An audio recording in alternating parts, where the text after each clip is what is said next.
I do. There we go. 1 2 1 2. Welcome to the After the Bell podcast. DJs talking WWE. We have my man David representing Virginia. Say what's up, David. What's going on, fellas? And my brother Jared out of Portland. What up, Jared? Good to be back with you guys. Good to see you.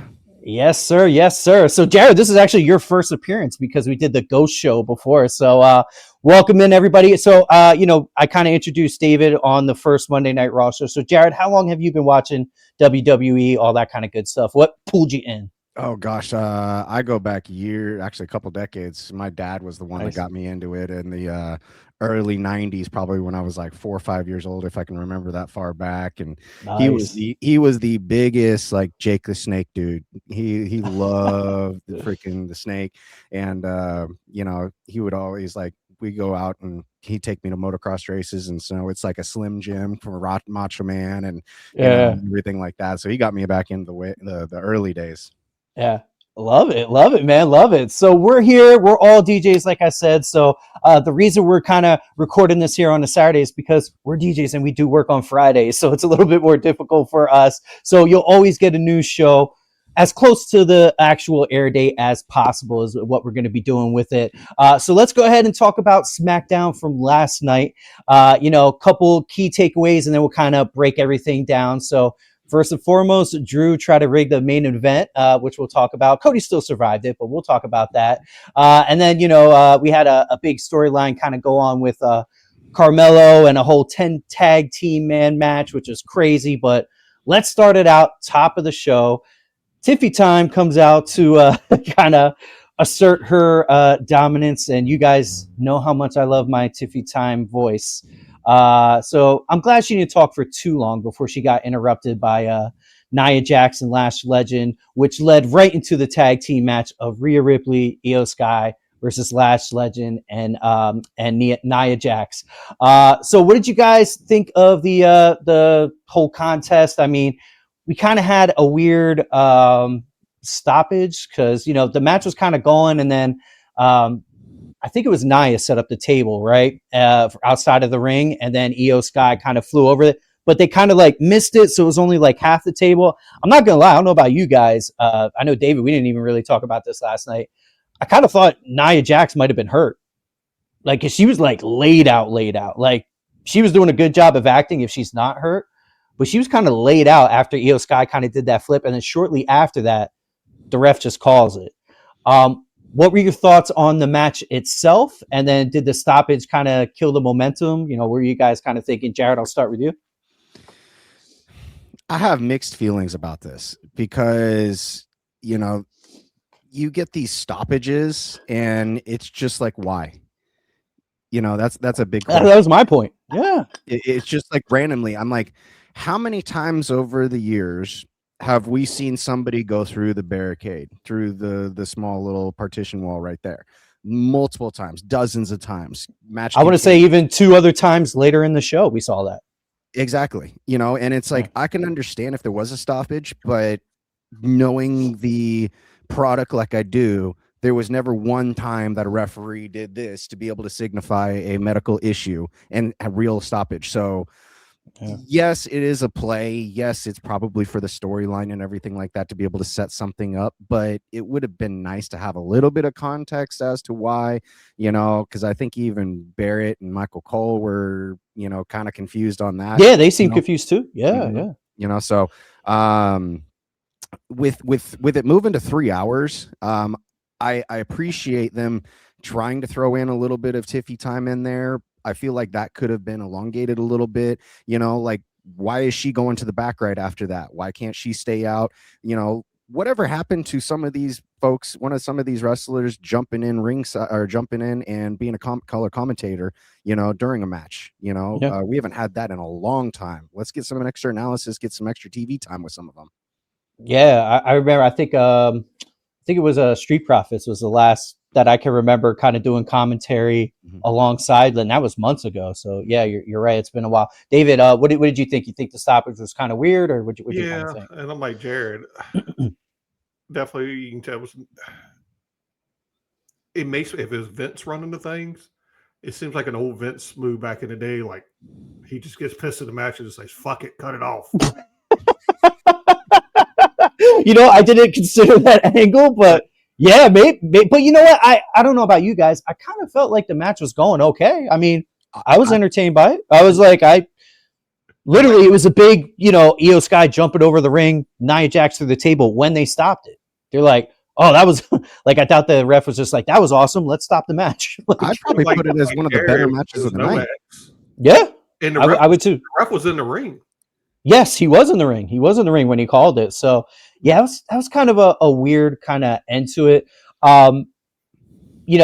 Do you think Io kind of maybe they were trying to protect Io a little bit and Rhea Ripley to not have them lose against maybe Lash and Nia? I mean, that's really the only thing I could think of is they're just like, okay, we're gonna let this ride because they need that to ride to WrestleMania pretty much.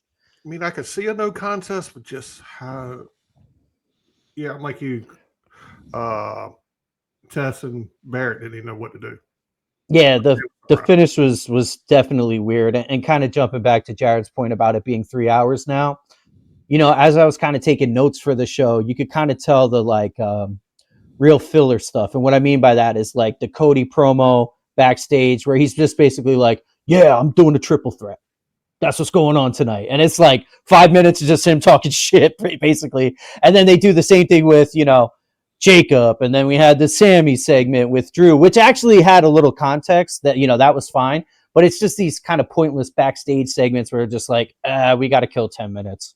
You know what I would love to see? That you bring up a great point there. What I would love to see, this goes back to the playbook of Rock versus Cena and the buildup over the entire year from Mania to Mania and utilizing social media. Do some of that kind of stuff on social media and build up the full week into it, because then on the night of, now that it's 3 hours, use those 3-4 minute segment promos to be able to build up your mid-card guys. That they have lacked on that part to be able to build up some of these guys.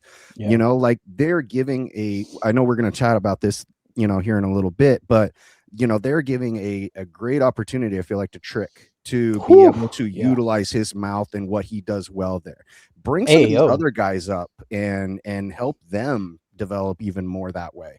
But it's like, help yourself out and utilize the full week to its fullest and throw some of this stuff on social, for example, a perfect thing was a month or two ago, whenever I think December maybe it was leading up, was Cody and Drew. Cody showing up at Drew's house and then releasing that on social media. Dude, that got so stuff many like that. views. Yeah. No, I totally agree. I think they should. One thing I do notice is WWE's getting a little bit more smarter as far as kind of distributing their product, and what I mean by that is you have some of the WWE superstars going over to AAA, and they might show up on TNA. And now, I know I talked to you guys about this. Now they show those dark matches before the actual Raws and SmackDown. They show those on Main Event on YouTube. So now you can they're kind of spreading out like their talent, because I think they realize they're at a place where they got a lot in the middle and not so much at the top.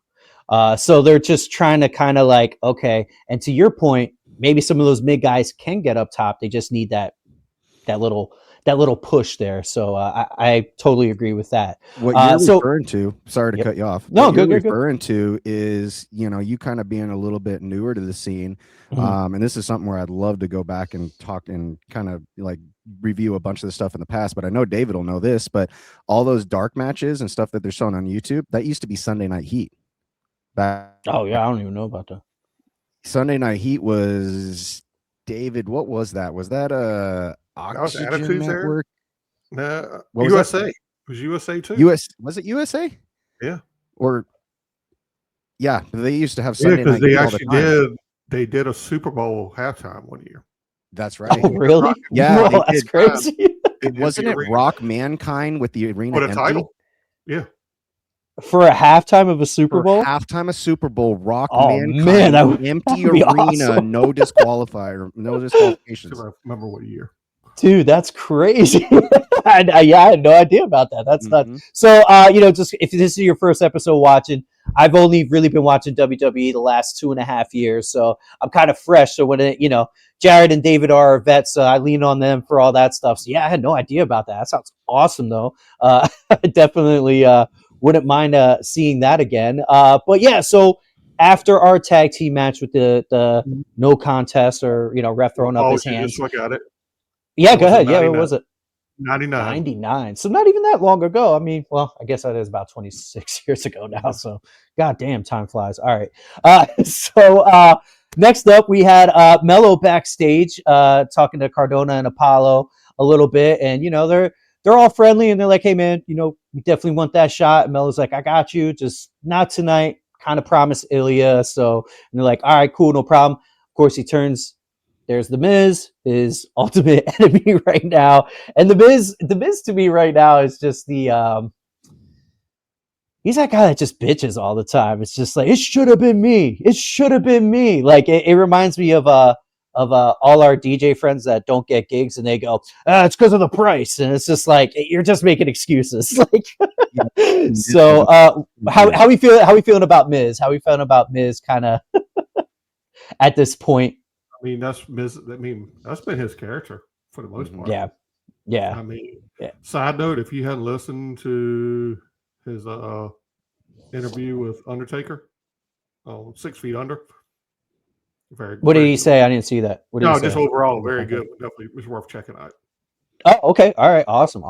Yeah, I mean, he seems like, I remember him from the Real World days, and I was telling my girlfriend, I was just like, yeah, that's a guy from like Real World and what was it, Road Rules Challenge? I think he was on there too. So, yeah, way back in the day. So, Melo goes into the center of the stage, kind of does a little promo and let everyone know that he will be in the Chamber qualifier next week. Then Ilya comes out. Oh, by the way, how do we feel about that? Melo in the qualifier. Do you think we'll talk about it a little bit later. I think it's Melo, Trick, and I'm drawing a blank. Damien. Yep. So what do you think? Go ahead, Jared. Sorry, I didn't mean to cut you off there.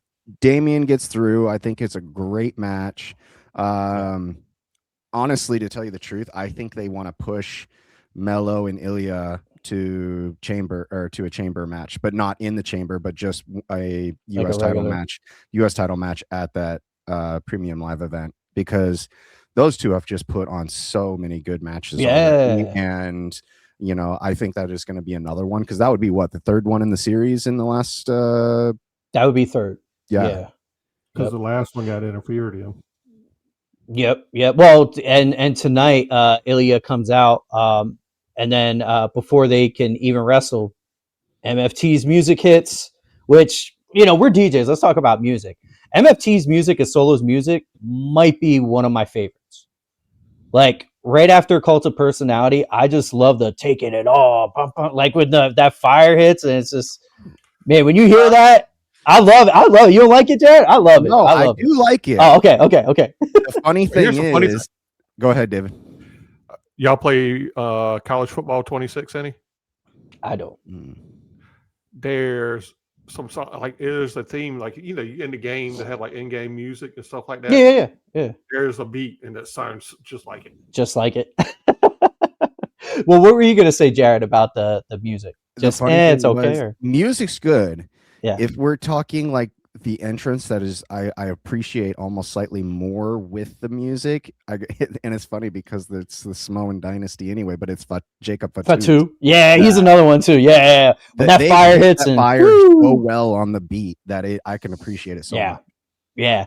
And just I think I touched on it on our episode on Raw. What really drew me into the WWE was that production aspect and music with the fire and, lights going with it. I'm like, oh man, this shit is crazy.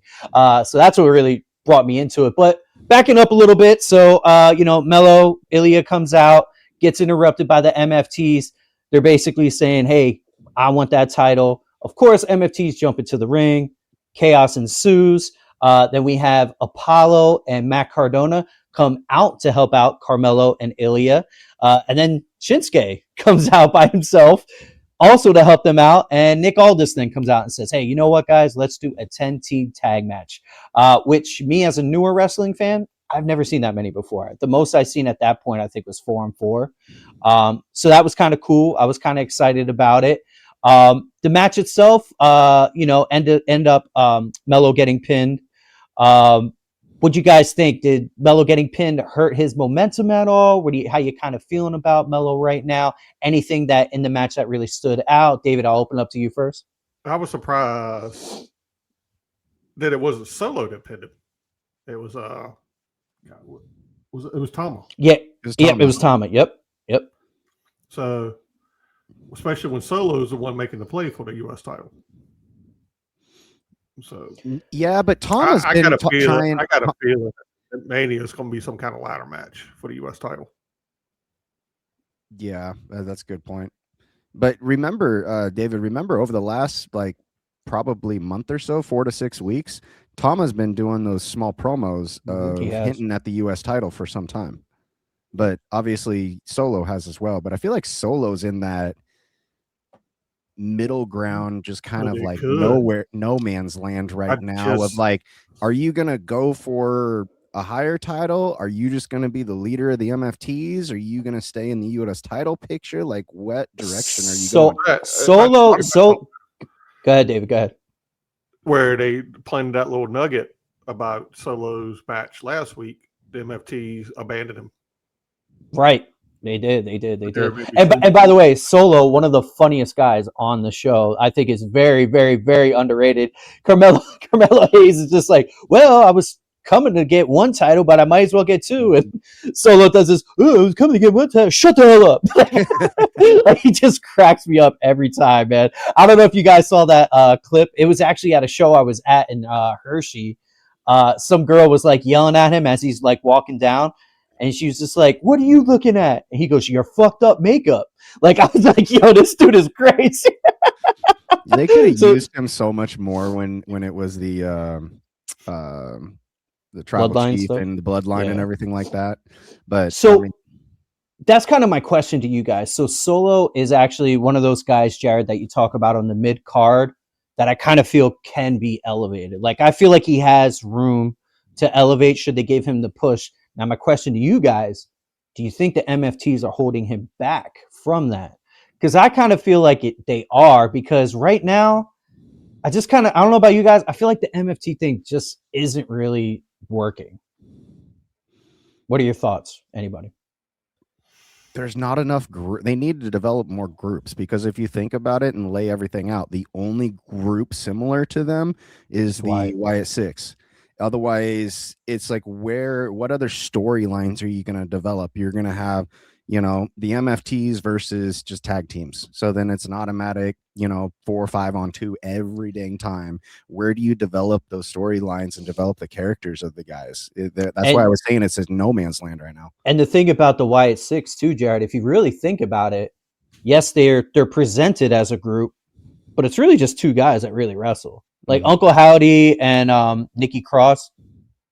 Howdy gets in there sometimes. I don't think Nikki Cross is. I think I saw a stat like she didn't wrestle in like 4 years or something. That's like crazy. That. She's so good. I've never seen her wrestle. Put it that way. Me as being a fan, as much as I am, I watch as much as I can. I've never seen her wrestle. Ever. I mean, she was a Raw champion for a while. Really? Yeah, wow. She was women's. And that's crazy to me because she doesn't do anything. Like, that's crazy. So she's very good. And that's kind of the thing too. I feel like the Wyatt Sicks really isn't working either. And at the end of the match, after the MFTs, they still have the lantern and all that. Lights go out. They show the Wyatt Sicks up in the audience. Just a kind of. I guess we're gonna go back to that because I guess they don't really have anything else for them to do. I gotta at least get the lantern back. I gotta be honest with you guys. So Wyatt Sicks, again, I don't really know anything previous. 2.5 years. When they first came back on the show, which was new to me, I was like, whoa, this looks awesome. And then they came out with the entrance and I was like, yo, this is crazy. Where they lost momentum for me was actually SummerSlam, because SummerSlam, their entrance got a little screwed up because it was still daylight. So it was still very bright. So you didn't get that feel of the entrance. And I might be wrong on this, but it was either this time or the next time they showed up on the shows, they shortened their theme. So it wasn't as dramatic. I don't know if you guys noticed that. They shortened the theme. It used to start with just like a bing, bing, and then they just kind of sped it up and they're like, this is taking too long. But the dramatic is actually what made it super dope, in my personal opinion. So what do you guys think of like Wyatt Sicks? Like, do you guys think they even have a future, or just going to kind of ride this MFT thing out until it all blows up and then we break them out solo? I don't know what's their plan. Well, Matt, do you know the history of the Wyatt Sicks? I don't. Well, I know about Brady Wyatt and all that. Yep. So that was when Bray came back. That was his theme. Right. And Bo. Firefly Funhouse. Yep. Well, no, after that was when he came back after his run, after the the Fun House. How he debuted, the whole goal. Watch the Bray Wyatt special on Peacock. Okay. Very, very, very good. But okay. Howdy, that was supposed to be those two together. And I think the whole goal overall, they were going to put a group together. And if you think about it, the 6 members not actually 6. It's right. Bray. It's Bray. Right. Got you. So yeah, so that's what kind of happened there. I don't know. MFT Wyatt Sicks, they unfortunately just kind of seem like fillers at this point. Hopefully, I don't know. Maybe they'll fight at Elimination. Maybe WrestleMania one of the nights. I'm sure probably WrestleMania. They'll probably want to get them in there at some point. You know what? If I can cut you off, Matt. Yeah. I don't want them to copy AEW, but something that I've thought of for a few weeks, for a while now, I would love them to take a book out of AEW's playbook and develop a triples championship. And, so you've got the 3 guys and they've got those titles, because sometimes you get these groups of 5, groups of 4, and you get some of these guys that are lost. Like, for example, Eric Rowan. David can probably attest to this. You go back, 10 years, 8 years, and Rowan was one of the top tag teams. Yep. Him and Luke Harper, rest his soul. They were one of the best tag teams, just dominated, guys and everything like that. And now you look at him, he's an afterthought in that group. He's just the tall guy in the group and doesn't wrestle very often. That's how I know him. Yeah. Yeah. That's how I know him. I feel like at least with the triples, some of these guys may be able to develop more. You can develop more storylines and, get more TV time. I kind of think, and I totally could be wrong on this because we don't really know how long contracts are or anything like that. I kind of feel like they have so many mid guys that they're just kind of waiting for these contracts to run out. You know what I mean? Like, throw them in a group and we got a year left. You know what I mean? Like something like that. Like, we'll just do this for now until their contracts run out. Because again, we talk about it all the time. The talent coming up is coming up, and they're coming up fast. So we don't really need all this craziness. So after that match, we had a little segment that I wanted to touch on with Alexa and Charlotte backstage, where they kind of talk about the Royal Rumble and the accidental elimination of Alexis. But you know what? Alexa said, no, I get it. It was an accident. No worries. Charlotte gave her a nice autograph photo of herself for Valentine's Day. So do we think the feud's still going on? We think it's kind of chill. What are you thinking? I'll start with you, Jerry. Feud still going? Gonna chill out? The feud between each other? Yes, yeah, like the inevitable. I was gonna say I shouldn't say feud, but inevitable breakup. Yeah, no, they're gonna stay together, and the reason for that is I am foreseeing a fatal 4-way tag team championship match at Mania, and them being involved in it, and that's when I could see the breakup happening. Is somebody turns on the other, or something happens but I think they keep those together. That's been a great thing. One, this has finally put the women's tag team championship, titles in the main picture. You've developed so many of these, these new tag teams. You got Charlotte, Alexa, you've got, Rio. Yep, exactly. And some of them, it's been able to showcase more of the ladies.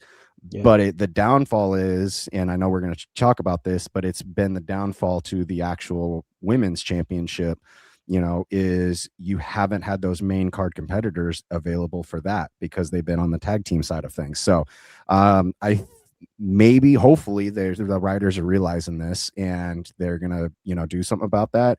But Yeah. I see them staying together and then being a fatal 4-way at Mania somehow. Yeah, I can see that. I can see that for sure. So after that, we had our backstage segment with Damian Priest, Trick, and Mello, which we kind of talked about the announcement of them doing the triple threat. Triple threat qualifier for Elimination Chamber. I was trying to think of the right wording there. But the cool part about this segment Don't was forget him. Kit Wilson. Oh You no. can't forget Kit Wilson. You cannot forget Kit. I actually just showed my girlfriend Kit Wilson's Valentine's Day thing that he put out. If you guys didn't see that, you'll get a chance to kind of see that up on social media there. But yeah, so R-Truth. Kit Wilson comes in. He has a little poem about toxicity. Has a little notebook. Kind of reads through the poem there, and then R-Truth has a nice little rebuttal for him. And R-Truth has I won't say the whole poem, but he has a nice camel toe reference there at the end that kind of makes everyone crack up. Now, the thing I love about Kit Wilson and R-Truth, we've seen it a million times, is when you see like Nick and Damian, like they can't even hold it in. Like they're just like, they're covering their mouth. Like, this is ridiculous. Like even Kit Wilson, I don't know if you saw, but when R-Truth started to do his poem, Kit even had to turn. It was just like, this is ridiculous. So Kit Wilson, one of my new favorite comedy acts. What do you guys think about Kit? I'm curious where they go because they can't keep him a heel. He's over. Oh yeah, he's way over, and he And kind of that's seems come like a quick. stepping stone. Yeah, oh yeah. Really, it was the first time he came out to that new entrance. Mhm. Like it was instant. Like everyone was just like, wait, is he doing it? Like I remember even thinking like, wait, is he doing it on beat where he goes, Kit Wilson? I was like, he is. I was like, he's doing it on beat. I was like, this is crazy. So, I love Kit Wilson. But yeah, so kind of getting back to the Priest, Trick, and Mello qualifier, the announcement. So I believe Jared, I think you said you think Mello's or Priest is going to take it. I don't know about that. And the reason I say I don't know about that is because Trick Williams is over like a mother right now. I could see Yes. him. I could see him getting in the Elimination Chamber. What are you thinking, Jared? Oh no, I 100% agree with you. And when I make Yeah. that statement, I'm like 55-45 Priest takes it, but Trick is right behind it. I think Mello has the lowest chance of them pushing him over on that. And he's great, by the way. Mello's awesome, by the way. Yeah, he's awesome. Like I love it. And actually, I got to say one thing. They showed a small little clip of this last night, and he was one of the only ones. It was him, Jordynne Grace, right? And then oh gosh, all I want to say Chelsea Green's husband. Matt Cardona. Matt Cardona. Yep. All three of those went to the Veterans Museum, and I was Yes, like, I saw that. that was a great little thing. I was like, I appreciate that so much. That made me appreciate Mello. But I think they just got to play the U.S. title, stuff with him too much over the next couple of weeks. But I could totally see Trick being in that chamber. The crazy thing is, it's almost like Trick has surpassed Carmelo, and they were doing this really nice build with Carmelo, and now I feel like Trick just kind of like, whoa, just leaped off the page past Carmelo, but Carmelo's still great. So like, I hope he doesn't get lost in the shuffle. You know what I mean? Like with all the new talent coming in and he's being somewhat a part of that, I just hope he doesn't get lost in the shuffle. That's my only thing. And David, any thoughts? I'm curious. Let's see. Where are they going to go? Like I said, yeah, their history in NXT was something like, long story short, for a while, Trick was Mello's little bitch. Oh, really? Yeah, I mean, for a while, and they directed like Trick got big, Mello turned heel, and now it's like the opposite. So I'm really curious. I see Mello, not Mello, Trick winning.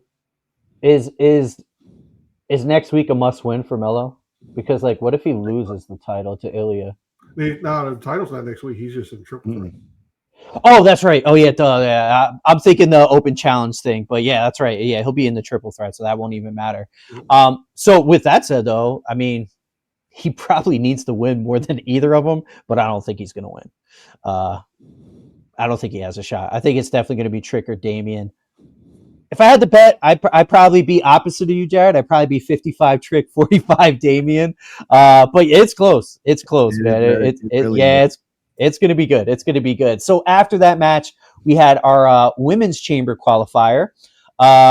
One thing, DJs talking about music and all that stuff. One thing that kind of popped off to me was Zelina coming into Aleister Black's music. Thought it was a really cool entrance for her. I like the way, I feel like she's one of the women that kind of gets forgotten about. And she just kind of ends up in that whole Karrion Kross Scarlett thing, Aleister Black too, where they're just like not really sure what to do. Maybe they're just waiting for their contracts to run out. But I like Zelina's energy. It was I think it was you that said it, Jared. It was like the battle of the 5'2" women's wrestlers. Because it was Zelina, Alexa, and then Julia. Yeah, it literally was the battle of the 5'2". Yeah, they were small as hell in that ring. Yes, it really was. But it was nice to see. They put on a good show. I think they put on a great show. Got Selena's entrance right. She played that off very, very well. Yes, I think they finally got that right.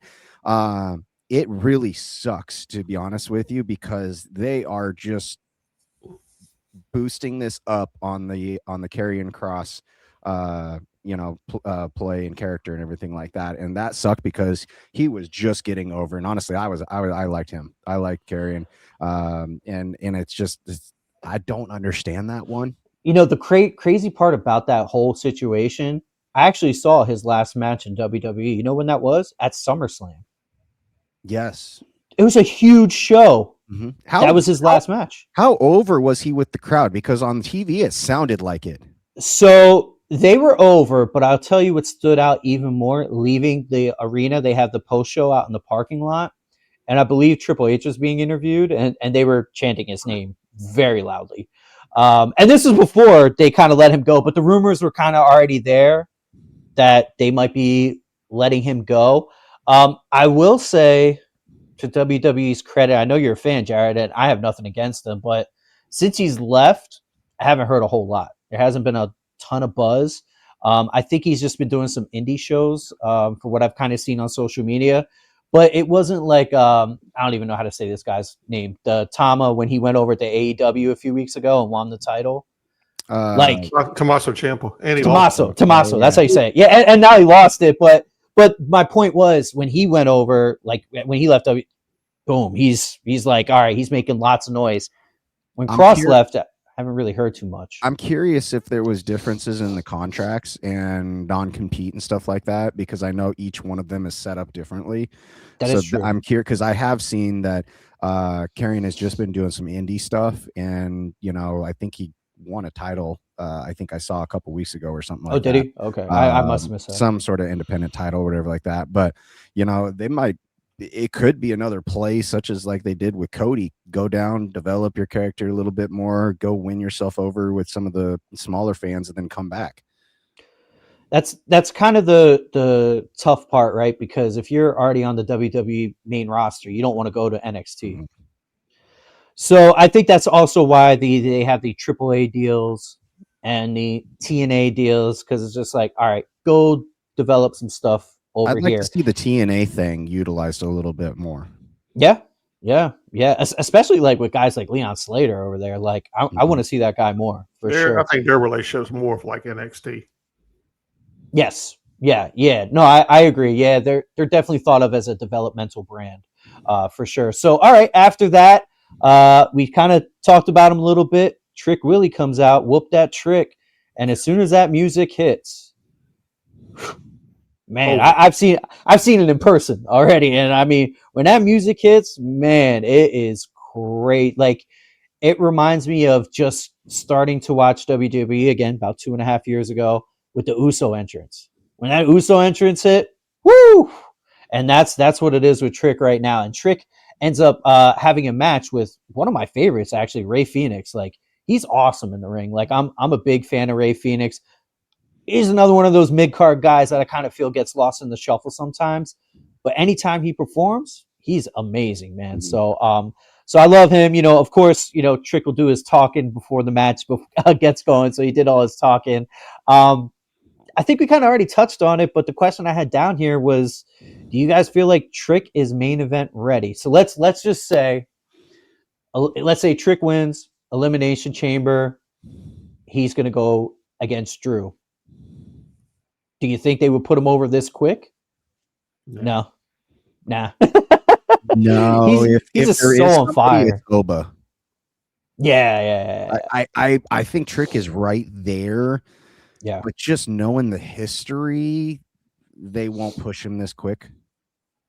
The thing about Trick that I kind of feel, and you guys give me your opinions, I kind of feel like this has all really happened organically too. I don't think WWE was expecting it to go off the way it did. He always got that love in NXT, but literally the second he jumped on WWE, he's just been out of here. One thing that helped him a ton, and it probably was very frustrating for him, in my opinion, he should have been called up last year after Mania or around that time frame because he was already ready.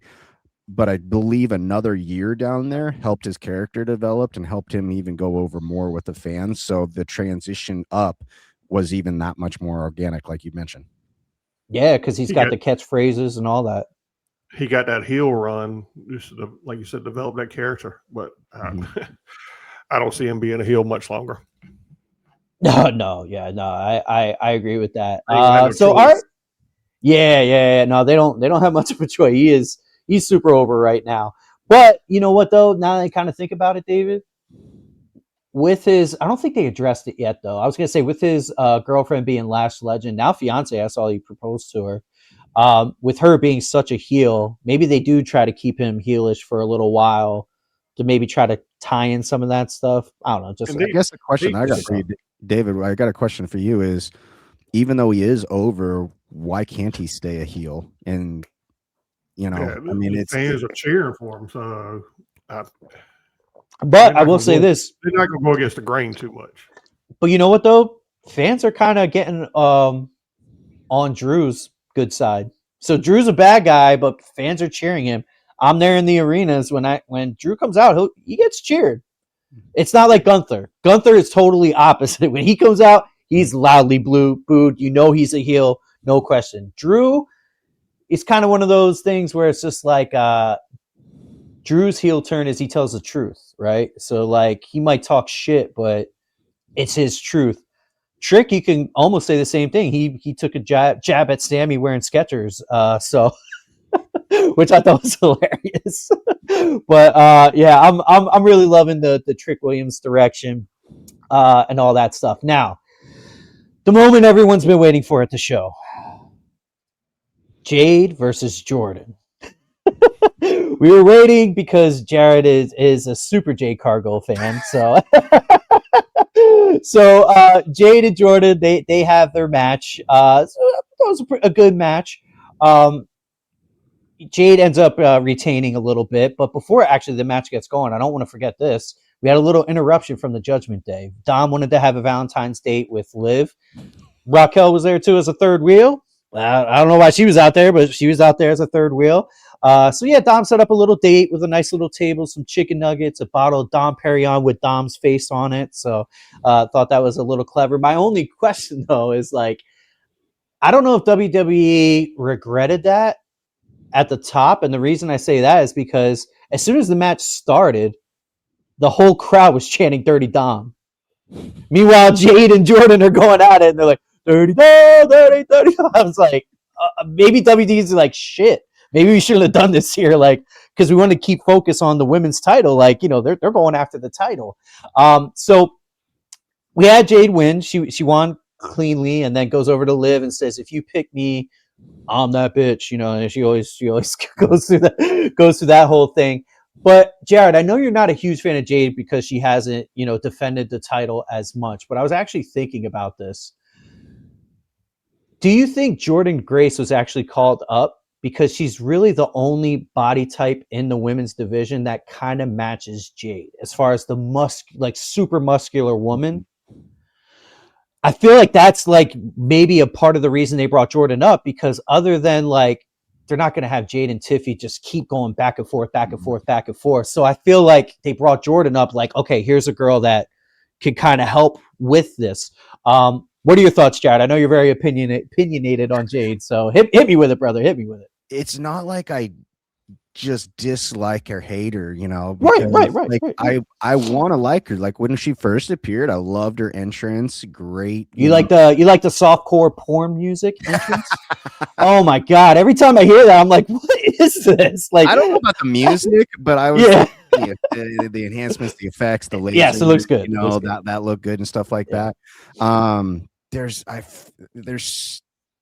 still, in my opinion, my opinion ain't worth jack, but too many botches at times from her. But she has developed a little bit more and more. I feel like just as a writing crew, they have. Oh, what's the term? How do I want to say this?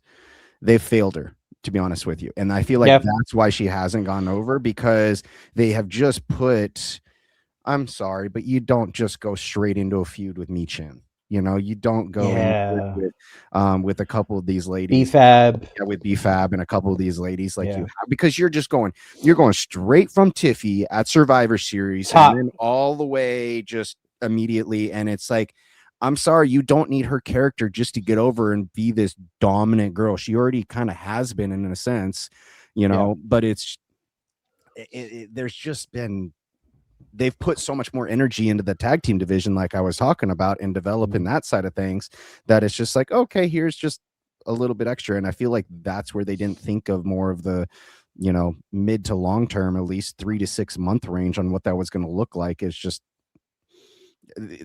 one thing I don't think that helped was Tiffany getting hurt right at the end of the year, because I think that would have been probably, ideally, they would have liked to have probably done a rematch towards the end of the year. With the holidays and everything like that, they had to figure out something to try to do a storyline going into Rumble, and what that looked like and stuff like that. And so there was probably just a lot of last minute storylines being developed and stuff like that. And they're trying to play catch up now with it. I do like your take on bringing Jordynne Grace up with that and the body type and things like that. Because we don't really have any other girls that have the muscles like that. Maybe got Natty, but she's on Raw. Natty, the only other one, but again, she's big, but she's not muscular, is your Lash Legends, your Raquel Rodriguez. But again, they're more big, not so much muscular. So that's why I was thinking maybe that's the reason they brought Jordynne up, to kind of okay, we could kind of have a little something going back and forth here. Almost like a break in case of an emergency situation, throw it, Jordynne. Here we go. The first David, what my mind goes through. The first thing that goes through my mind back again is, it's nice to be able to have the muscular girl and somebody go against that may be comparable that way, but I automatically go back to Rey Mysterio. Rey was not even close to anybody's size whatsoever. Battled Great Khali, battled Big Show, battled Batista, all those guys, and still was over and won. And fair number one in the Rumble and won it. Yeah, fair point. David, what are your thoughts on Miss Cargill retaining? Not surprised. I'm curious what direction they're going. Mania. Yeah. I mean, it sounds like it's going to either be Tiffany or Charlotte. But yeah. Most likely, you're talking about for elimination. Yeah. Most likely, Mania overall. So. Yeah. Oh, you think going against Jade would be one of them too? Because I mean, obviously, there's rumors of her dropping a title, but I didn't see it. She gets one defense in 102 days. One thing I think that has affected her is Bianca not coming back like they thought. Yeah. That I think has really affected it, because I truly believe that was going to be the story. And Naomi too. Don't forget Naomi too. Yeah. Well, that's two of her rivals that ended up both hurt. So she's just kind of floating. Well, you got to remember Naomi went over to Raw. Mm-hmm. That and but you know what? There's been way more crossover now than you know what I mean. They've, especially getting close to WrestleMania season, Cody showing up on Raw and Roman, and you know what I mean. Roman's mostly SmackDown, right? He's still technically SmackDown. which is crazy. Yeah, but he's been on Raw tons of times ever since they went to Netflix. Yeah, and you know what? Kind of getting off subject a little bit. I kind of feel like they just need to dead that whole thing because, like, especially with Netflix having Raw and USA has this and ESPN has PLEs, they're paying all these billions of dollars. I'm pretty sure they want everybody. Like, I'm pretty sure Netflix wants Cody. You know what I mean? I'm pretty sure USA wants, I don't know, Solo, or, I'm trying to think of just Raw people. But, like, they need to just dead that. Like, it's stupid anyway. Like, we're going to keep this separate. Keep your NXT separate because that is the development. I get that. Have no issues with that. Bring them up every once in a while. All good. But, yeah, I mean, I think they need to dead all that. And just, then you have these funny storylines. You guys remember when Paul Heyman told Sami Zayn, like, hey, if you go to SmackDown, I'll get you a title fight. Sami's like, screw that, I'll never go. And then 2 weeks later, Sami's over at SmackDown anyway. So, like, they need to just stop with all that. What are your thoughts on that? Those are my thoughts. If they're gonna do the brand, I love what they did with the Survivor Series stuff back in the day. Mm-hmm. I was just gonna say that. Bring some of that stuff back where you have some of the Raw versus SmackDown. That would have been like, okay, if we go back to Jade having the title, if Naomi wasn't out and she still would have had the title, it would have been champion versus champion. Or there for a while, I think 1 year they actually included NXT in there. So they had like 3 ways of the champions facing each other. Yeah, I mean, I don't think it's bad, but they have to, like, either just separate it or just keep it all together. Me personally, I'd rather have them just kind of keep it all together. That way you could spread out some of these things. So if you have a big Monday Night Raw and Oba ends up signing with SmackDown, you can have Oba on Raw and you're totally fine. You don't have to worry about any of that stuff. I mean, I think it's just like what Jerry was saying a while ago with these TV deals. Yeah. They're going to say, hey, we want them over here. They're going to make it happen. They got too much money involved right now. For sure. No question. Do you guys believe that Oba is going to be SmackDown? So it kind of looked like that from backstage, right? So we had the backstage segment with, Oba and Nick Aldis and which actually I was just about to get into. So great timing there.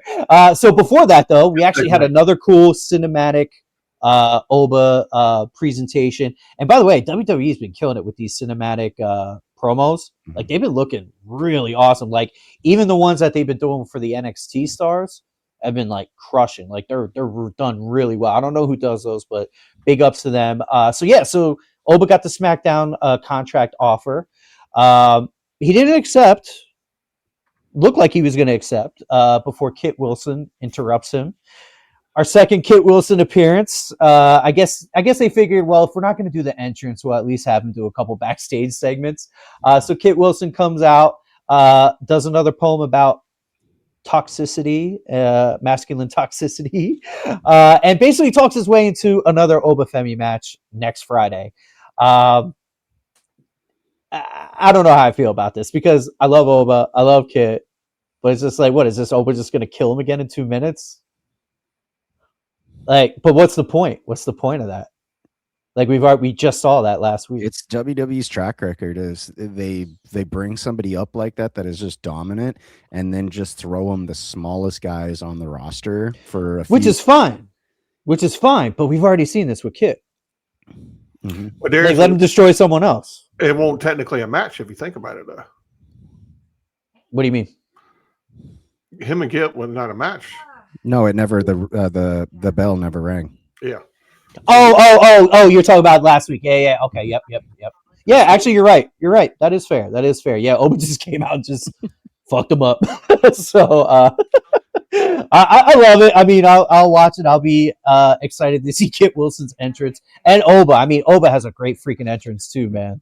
So his little shoulder, he gets into it. So I love that. Do you guys see that meme of do you guys see that meme of like of his necklace? And they're like, yo, wrestling with Dunkin' Donuts munchkins around your neck is crazy. Like, I was dying. I was cracking up. So that was Oba's segment there. So Oba and Kit, we get that next week. And then leading up to our main event, we're getting to the end of the show here. Yeah. Okay. So I want to get into that, but there was one thing we actually missed. Oh, hit me. We What I miss? missed fully going into the Alexa Julia Zelina match because all we did was end on Zelina's entrance. We never talked about the match or anything. Oh yes, right. Well, I did say Alexa ended up winning it, but did you have something else you wanted to touch on that? More so, I could have seen Alexa taking that from the start with, but one thing that I want to bring up is the double standard between the men's U.S. title and the women's U.S. title. Talk about it. Why can we not have an open U.S. women's titles match each week or every other week or something like that? Especially with women's division being loaded, I would love that. That's a great idea, Jared. I would love to see that more often. You know, I mean, Julia hasn't gotten over with the fans, but I feel like she's put on some pretty good matches. You know, she's awesome in the ring. Yeah. I feel like the only thing that holds her back is the language barrier, but she's awesome in the ring. I totally agree. And I feel like that's another double standard because you look at Asuka and you look at some of these other ladies that are international stars that have the language barrier as well, but they've been able to speak and talk in their, you know, foreign language as well sometimes and get over. Why are you holding Julia back? I could see that's probably going to be a feud coming up and a turn with her manager or whatever you want to call her, with Kiana. Thank you. Yeah. I could see that coming up, and maybe Kiana takes it sometime. But let's develop those mid-card gals a little bit more. Yeah, one thing I will say about Julia with the language barrier, I do notice she talks less in English than probably any of the other ones. Like Asuka is still, you know, she has the very thick accent. Io as well, you know, but they can still kind of get some stuff out there. Julia kind of struggles a little bit. I don't know, maybe we can get her a Duolingo membership for Valentine's Day or something and help her out a little bit. I don't know. But because I really like her. I know I really like her. Like I hope the language barrier doesn't have her kind of fall by the wayside because in the ring she's awesome. Like I really do like her a lot. But no worries, man. I definitely don't mind jumping back to that. Oh, actually, you know what? Let's talk one more thing about the triple threat. So when it was announced with the participants, I kind of talked to this a little bit about this last night with David. I kind of feel like the Elimination Chamber qualifiers, it's just like a foregone conclusion.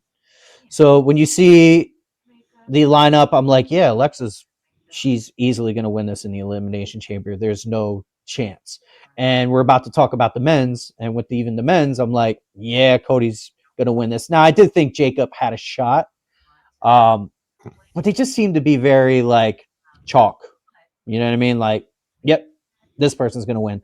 How do you guys feel about the chalk booking, so to speak, of like no real surprises so far anyway with any of these elimination chambers? Like even Randy's qualifier, like you knew he was going to win. I mean, what are your thoughts? I didn't totally think that Randy was going to win because of his injuries and his back and everything like that. I wasn't sure if they would put him in the chamber again, you know, just trying to elongate his career a little bit more. I like that they did. I think they'll try to protect him in there, but you can only protect him so long. But I would rather see him do something to be able to put, you know, to make some better matchups or at least something that we can't totally predict right off the bat. You know, because like the way I looked at, and the only reason I thought about the Randy thing, I wasn't really factoring in the injuries. I was looking at it from a business booking perspective, and they just want their biggest names. So like, of course, Randy was the biggest name. Alexa's the biggest name. Of course they're gonna win. Like it's, I don't know. It just, you know, I enjoy the matches. Don't get me wrong, but it's just like when they start, it's just like, okay, how are we gonna get here? Do you think with Jacob? I bet there's a back channel or somewhere that he's going to qualify for it as well and be in there because they still got what three spaces still available. Yep. They've done second chance ones before. Yes. Oh, have they? I didn't even know about that. So what do they do with the second chance? Like just a random match to kind of get. Okay, probably another triple threat like they've done. So it will be like someone that had all the losers or something like that. So would it be like a winner of, like, let's just say we'll talk about Cody winning this. So it would be like Cody versus Jacob for that last slot. So like Cody already won the elimination, or there's one open spot and then they have a second chance. So for the next week, you know, you got like Trick and Damian and Mello. So it's like maybe it's going to be Trick versus Jacob versus somebody from last week's for the last spot. For the last spot again. Got you. Okay, I wasn't sure if you could take someone else's spot. That would be kind of cool. If Jacob's just like, nah, I want your spot, Cody. We're making it happen. Like, and then whoever wins that, like, does he take Cody's spot? Like, you know what would be a cool idea? Like, let's just say Jacob held a title. If you put your title on the line for an Elimination Chamber spot, ooh, that would be cool, right? Not a bad idea, right? Like a little gamble is just like, yo, I'll put my title up for your spot. That's not a bad idea. Man, we got tag WWE creative in this, man. Honestly, yeah. All right, so I just thought of that. That's actually like I'm pretty excited about that. I wish that would happen. I think that's a whole show we could do on the behind the scenes, creative and writers, and talk about just the Netflix talk. After the bell, unreal. That's what we'll do. All right, so let's talk about our. What's that, David? So we're tag Triple H. Yeah, tag Triple H. So let's talk about our main event. So before our main event, we had a little segment with Drew backstage. David kind of alluded to it. He's just like, watch, Drew's going to interfere on this match. He already kind of knew it. But Drew was kind of talking about his beef between Cody, between Jacob. And then he turns and he sees Sami. And Sami's like, no, go ahead. Say what you're just going to say. And Drew's basically like, nah, man, I respect you. You're a good man. I'm rooting for you tonight. And it really just boils down to he hates Jacob and Cody. So that's why he was rooting for Sami. So they start the match. Cody, Sami, Jacob. Drew, of course, comes down towards the end. Beats up Cody, beats up Jacob. Cody's laid out. Drags Sami on top of Cody to get the easy pin. But Cody recovers. And then he ends up pinning Sami to advance. So our final image there, Cody standing, still winning, and Drew's just furious. He's just like, God damn it, I can't get rid of these people. So, do you think Drew is scared of Cody and Jacob, and that's why he's going with Sami, or what are your kind of thoughts, David? I'll start with you, man. Well, I'm still mad at myself. I was half right. Tell them why you say half. Tell them why you say half. Because Cody's still in it winning. I thought Sami. He thought Sami was going to win it. He thought Sami was going to win it. I wanted Jacob. I'm like, and then we started talking. We were texting. I was like, are they going to try to make this a 4-way match? Yeah. That's what I'm thinking. I wanted Jacob, but I figured Cody was going to win just because of the name. And, I think now triple threat. Now with Sami losing the way he did, yeah, I don't think he's going to be in it. Yeah, Jared, what do you think? You think Drew's a little scared of Cody and Jacob, or? Yeah, in a sense. I think he might be scared of Jacob and sick of Cody. Yes. Right. let me actually rephrase this. Yeah. Scared of Jacob, hates Cody, dislikes Sami the most or the least out of them all. But yeah, I think the hatred just for Cody is there. That's never left. Scared of Jacob for sure, I think. Yeah. Not going to play it off that way. I'd love to see a no DQ fatal 4-way at Mania, all 4 of those. Be kind of cool. I'm trying to remember last time we've had a multi-man for a title at Mania. That would be cool. No, I think, what was it, Edge? It was Edge, Daniel Bryan, and Roman pinned them both. Yeah. Lily stacked them and pinned them. Oh man, I gotta watch that. That sounds awesome. That was that Mania 2021? Yeah, it was the first one back with the crowd. Yep. That's awesome. That's awesome, dude. Awesome, guys. That was a weird one how that developed. And so this is something that we can help educate Matt on is so Edge was the Rumble winner that year, and it ended up developing into a triple threat at Mania. Nice. Because Daniel Bryan was so over. That's the reason that I think like a week ago I had thrown that out to you guys of, do they keep pushing Finn in a little bit more and make this a triple threat at Mania? Oh, I can see it, but the star power, there's a big difference. Yeah. because Mania, you could kind of, again, I've only been watching it 2 years, but in my experience, you can pretty much just bank on the biggest names in Mania somehow. However they get there, it's just going to be the biggest names. I mean, that's what it's about. With the exception of maybe, was that last year when Ray Phoenix got hurt and then Joe Hendry came in? Was that last year against Randy? No, it was 2 years? supposed to be Kevin Owens. Yes, you're right. That was with Kevin. You're right. Yep, that was with Kevin. Hopefully he ends up back, but yeah, man. Oh, I want Kevin Owens back. I texted you guys that last night. I was like, I was hoping maybe at Rumble we might be able to see. To see. Yeah, man. D Walker says here you can see Finn being involved with the triple threat. Yeah, I mean, I could see Finn kind of getting in there. But again, I don't. Yeah, like to David's point, star power. I don't know if Finn's there yet. Which is kind of crazy. He's awesome in the ring. What?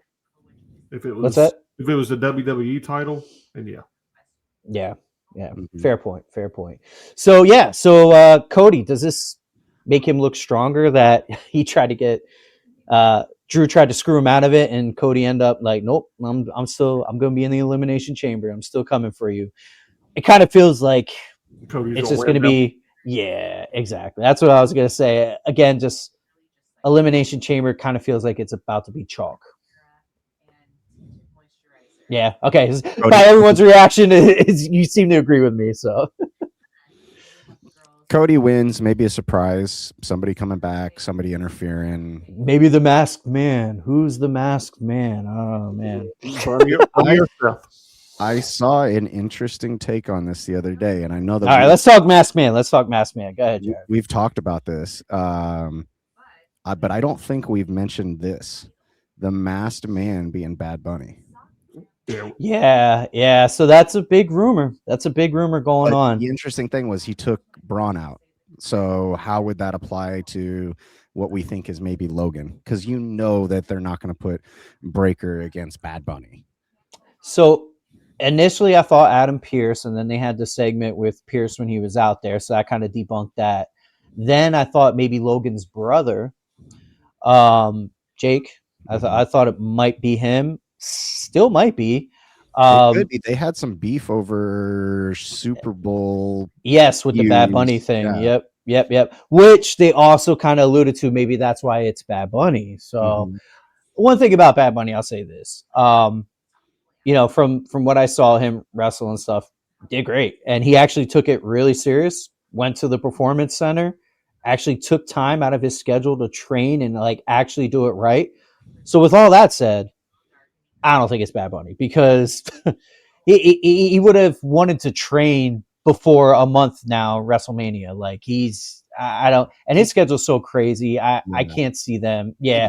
Now if WrestleMania was in Puerto Rico, okay, maybe we have a chance because that's where he's at. You know what I mean? But I don't see a crowd more over than that Puerto Rico. Well, the only other one that I would put in there is the French crowd. They're awesome. Year. They deserve a Mania. 100% yeah. From that. I would love to see that. Just I'm done with Saudi Arabia. Give it to France. Well, Saudi Stadium looked cool, but the way they designed it, it kind of looked like no one was there. But they've already torn that stadium down. That was just temporary. Yeah, that's crazy. I saw that. They already tore that stadium down. That is insane. I saw something the other day. It sucks. I think we got 2 more POEs in Saudi this year. And they're just going to build new stadiums for that? No, the only reason they did it because the one it's Riyadh season, so the one they usually did, right? They can't do right now. Got you. I'm curious to ask you guys this. So Facebook feed the algorithm will throw random groups in and stuff like that. With TKO in the financial troubles that they are right now, and especially with them bumping prices up like crazy, and I don't know if you guys saw, but I think this might have been in our chat, but Allegiant Stadium now doing 25% off of tickets right now. I saw an interesting take that Saudi group may be in the running to potentially purchase stakes in WWE or take over. That's been around a while, because that was what I think everybody was worried about originally for TKO got them. Well, If TKO wants to sell it, I mean, they have the money to buy it. So it's really up to TKO if they want to sell it. I think that might happen if I don't know if TKO's in financial trouble the way you kind of explained, just because of these deals that they got. But maybe when these deals are up, they might be like, okay, maybe we need to change some things, sell a portion of the company, that kind of stuff. In which case, I could definitely see Saudi it's crazy buying it. how much different it has been since McMahon ran it versus TKO. McMahon being profitable, and all of a sudden TKO comes in and screws the pooch. Well, that's part of what they're like. McMahon had his faults, but they were talking about ticket prices, and then everybody was like, McMahon would never have done this. Yeah. He was for the middle class. And TKO right now is definitely about elevating like, I feel like WWE has been elevated, but has all the prices also been elevated to go along with that.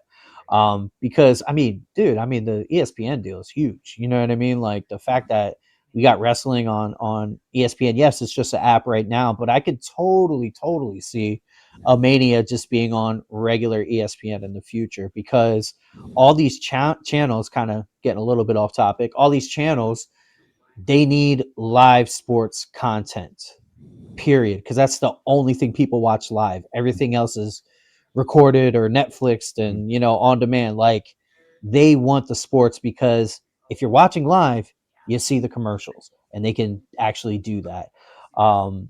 But does ESPN renew that deal right now?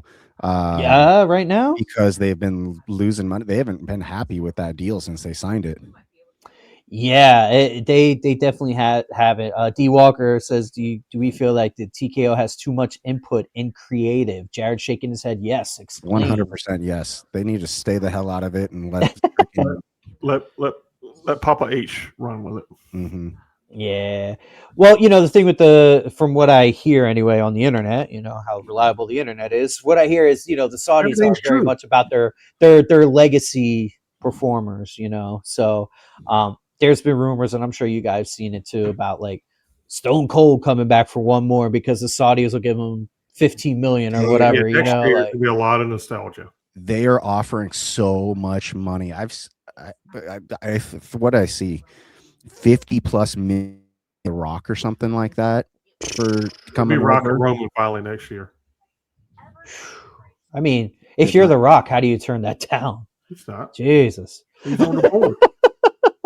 Like, that's crazy. Damn, man. They want Taker to wrestle. They want Stone Cold coming back. They want Rock. Like, they literally want Attitude Era coming back.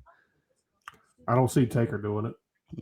No, I don't think Taker would do it. Because he's he's not never. If he comes back, he'll come back like on screen, but he's the dead man character's done. Yeah, for sure. So, all right, guys, let's kind of wrap this up here. So, what was your favorite match of the night? Go back. So, favorite matches, we had the triple threat with Cody, Sami, Jacob. We had the Jade and Jordynne, Trick and Ray. Our women's chamber qualifier with Alexa, Zelina, and Julia. And then what else do we have? Oh, the 10-man tag. Almost forgot about that. Trick and Ray. Yeah. I'm going to go with that one too. That was my second. I'm going to put it with Rhea, Io, Nia, and Lash. It left a little on the table, and that was the only reason why I didn't pick that. That's the only reason. That's it, but I just, for me, I'm thinking just start to finish, just good quality, out of ring stuff, in ring stuff, including the tables, setting up for the next piece, because I'm also thinking about like next week and the week after and stuff like that. They set up a little bit of the what if situation with that, with Ray and Trick. I'm like, okay, what happens next? It was just a good, solid matchup. So I think that's why I put it just slightly ahead, but good, both of them good ones.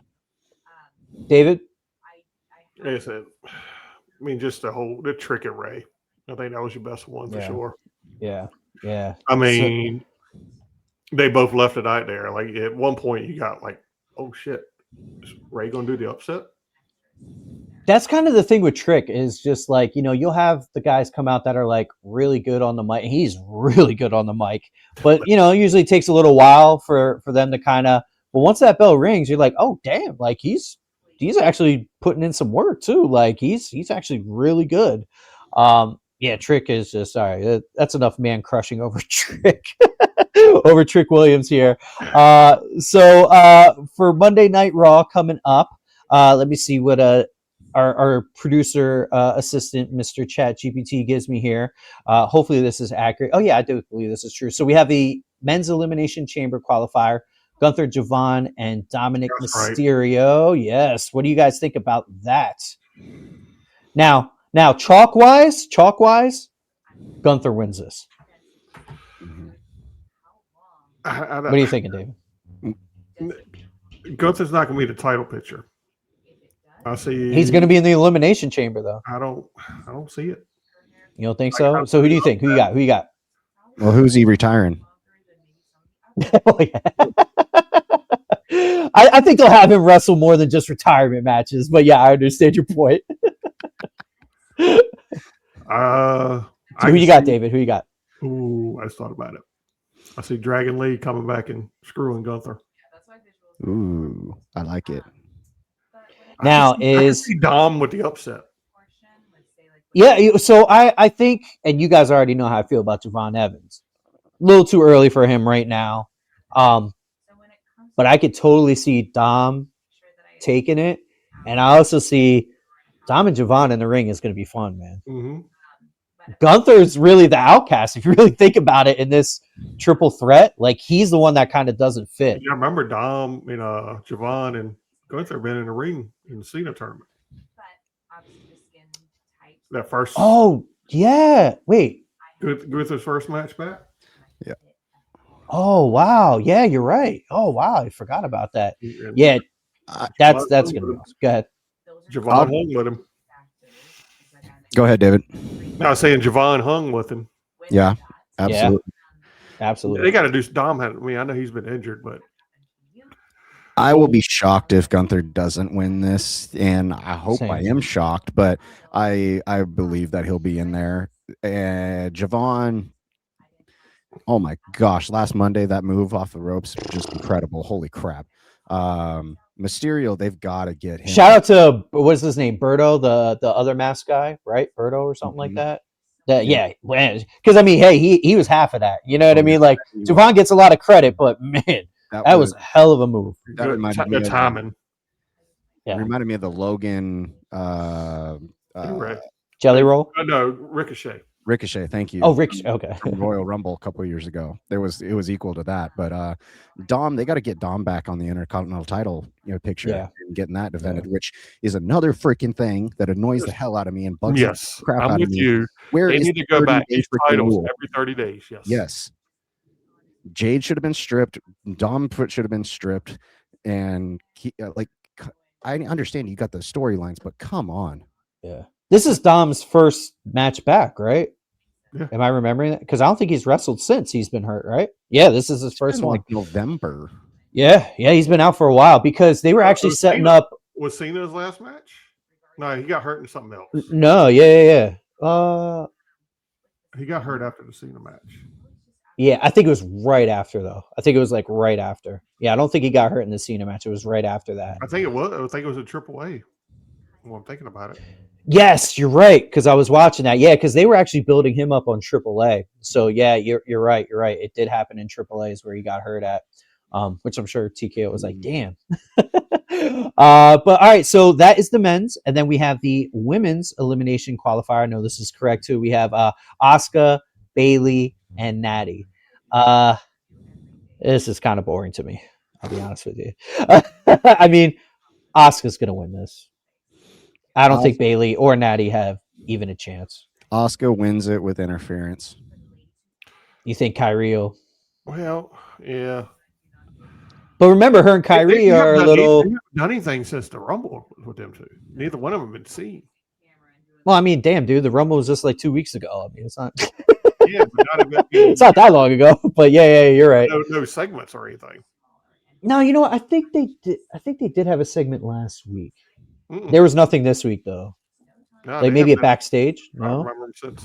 Okay, but yeah, so just kind of a chalk one. I think Asuka. Go ahead, Jerry. I was gonna say the other thing that I could see is Bailey winning this to develop Asuka and God, why am I with Kyrie? Asuka and Kyrie, because I think I could see them being a part of that fatal four way that I keep referencing for the tag title at Mania, and then a breakup there or something like that. Because I think those two are starting to get closer to something. Well, I think, Jared, we talked about it, Matt and I, the women's tag title. I think that's going to be some kind of multi-team match in Mania. Yeah, I think we all agree upon that. I keep putting it's just so loaded. It's just so loaded. And I think that's where the Kabuki Warrior breakup's going to happen. I agree there.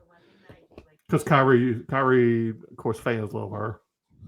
Yes, of course.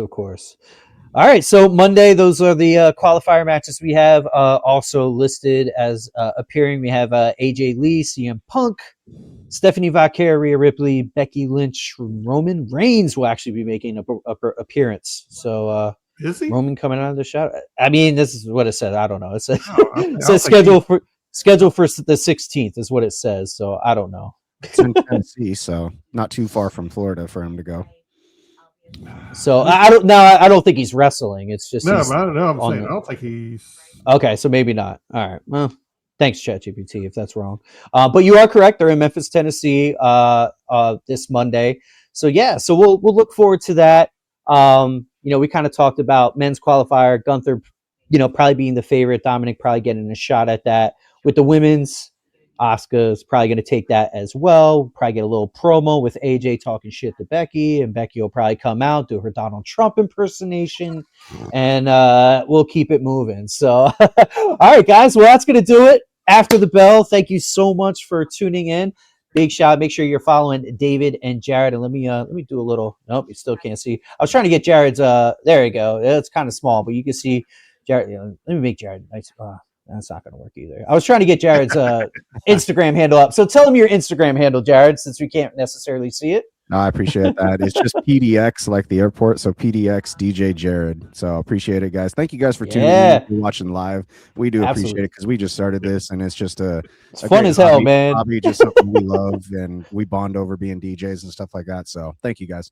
And this is just us talking shit normally. So we just hit the record button and present it to the world. Pure organic. We're having a good time with it. So thank you guys for tuning in. We will see you Monday. We're going to do Monday Night Raw. I don't know if it'll be live right after the match. We'll figure that out. But I'll be away in Vegas over there. So we'll definitely get that up for you. But until then, after the bell, out.